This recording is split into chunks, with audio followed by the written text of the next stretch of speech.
Why do you think that so many other artistic institutions have tried to start up in southern Utah, down in the St. George area, and yet none have had near the success that Shakespearean Festival has, and often have a hard time gaining a foothold as far as being established in the community? What has been your secret?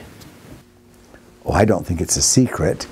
When Doug first came to me about setting up for Tuacahn, for example, he could not have picked a more exquisite, more beautiful site in southern Utah.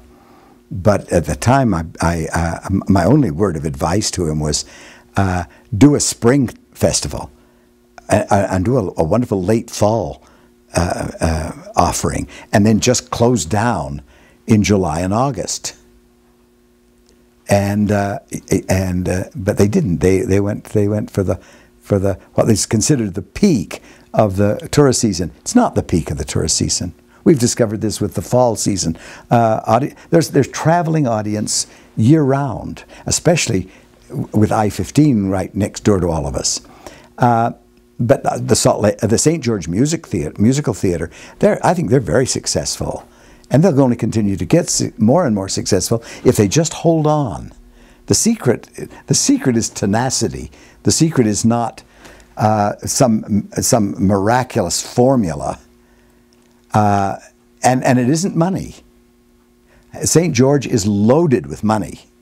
There's so much wealth down there. It's not money. The thing that makes a theater a success is the quality of their work, which doesn't take money.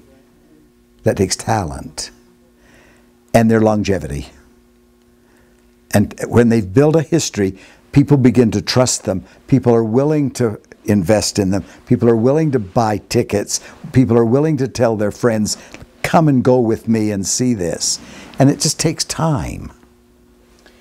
Will we have the privilege in the future of again seeing Mr. Fred Adams grace the stage here at the festival? Yeah, but you must understand. You must understand first and foremost, I'm not an actor. All of my training has been in directing.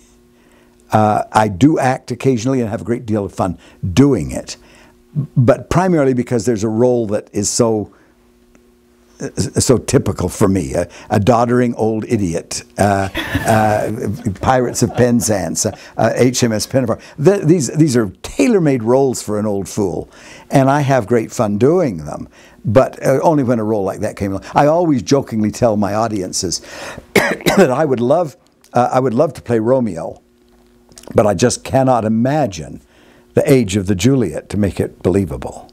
So I probably will. There'll be a role will come along that I would, and when it does, I'll be happy to. Or a show may come along that I want to direct, and then I'll direct again.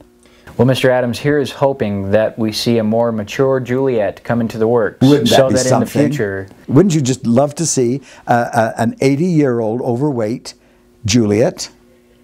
Well, I think it should receive top billing if it gets to that point. And if anybody could do it, it would be you, Mr. Adams. Well, Mr. Adams, we greatly appreciate the time you've taken to meet with us today. And thank you all for watching Southern Utah Interview. And we've been here with the founder of the Utah Shakespearean Festival, Mr. Fred Adams. I'm Nic Chamberlain. I've been your host for today, and we hope that all goes well for you.